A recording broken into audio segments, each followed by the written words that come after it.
Have you always thought this way, not just about the wrestling business, but business in general? Have you always tried to think outside the box?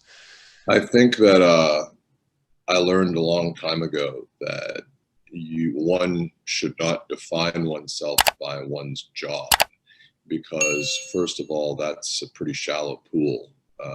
It's pretty trite. Jobs come and go through no fault of your own. And if you say, I'm the best accountant in Baltimore, Maryland, or wherever, well, what happens if there's not a need for accountants anymore? Now, where's your value? So I don't define myself as a pro wrestler or a commentator or an executive.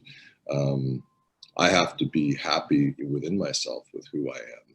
And that way, I can always look inside myself and say, I'm okay with this, even if I'm no longer a commentator, I'm no longer an executive, I'm no longer a postman, a barista, whatever it is.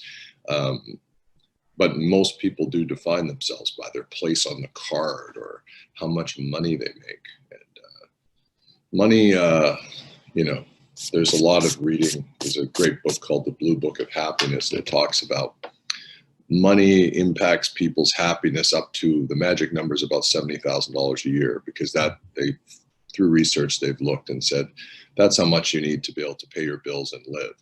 Beyond that, it doesn't exponentially increase your happiness, actually. So, but we're all wired for that. We're all wired to say, I got a promotion at work, I'm a better person. I've had lots of promotions, didn't make me happier. In some cases, made me miserable. So that's just how Kenny and I look at it. We don't look at ourselves as part of the wrestling business. And I guess that makes us unique.